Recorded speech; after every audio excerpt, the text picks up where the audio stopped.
4 months ago today, flash floods devastated neighborhoods in southeast San Diego. Welcome back. I'm Marcella Lee. I'm Carlo Cicchetto. A lot of people who were forced from their homes are still living in hotels with other family members, even friends. CBS 8's Kirsten Holmes is live in Mountain View, one of the communities hardest hit back in January. Kirsten?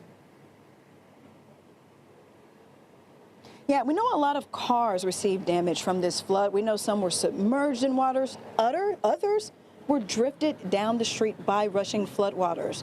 CBS 8 Brian White, he spoke with a woman that lost 4 cars that day. Take a look. Homeowner Stacey Crawford lives here on South 42nd Street. Now, on the day of the flood, our cameras captured her car floating down the street while she was searching for it. Take a look at this footage. So you don't know where your car is, your other car is. Well, that's an amazing one for us, guys. We don't know where her car is. Don't know where it is.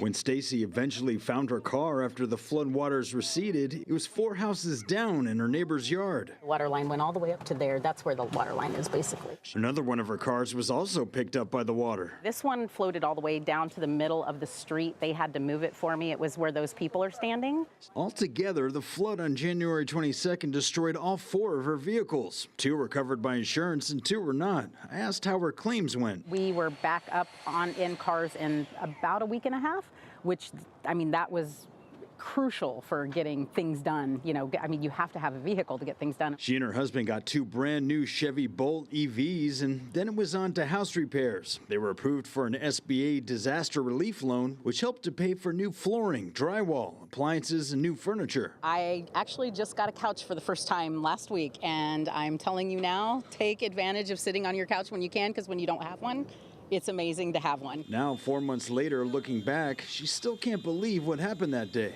I look at the footage now and still am in disbelief that there was a river in the street. It baffles me that that could happen here. She says despite the setbacks, neighbors here on 42nd Street have banded together and shown resilience. In this neighborhood, we've actually all, I think, held our smiles on our face and kept positive. We've had block parties and everything, just learning our neighbors and learning everything about them. And I think as a community, we've done well to stay positive. In Mountain View, Brian White, CBS 8. No. This is a live look at the Mountain View area today. 4 months after the January 22nd storm, you can still see the effects of that storm and the cleanup that continues. A lot of these homes are not yet ready to move into, and a lot of the San Diegans still need your help. Now, hundreds of January 22nd flood victims are now suing the city of San Diego. The lawsuit claims the city's failure to maintain and improve the storm drains resulted in the flood that destroyed homes and businesses. We have the attorney representing hundreds, at least 200 of those flood victims, Evan Walker. Evan, tell us, what do we hope to gain with this lawsuit? Yeah, thank you. What we hope to gain is full compensation for each of the affected clients, and we hope to have the city start to maintain some of these storm canals. Okay, this is a pretty big undertaking. How long does this case have to go through the court system? I would say, generally speaking, we're expecting between 2 to 4 years. What are the chances of the settlement? We know that most cases settle. However, we also know that this is a large case and it may have to be tried, and we're prepared to do that. Okay, so talk to us about the goals of this lawsuit. What are we hoping to get here?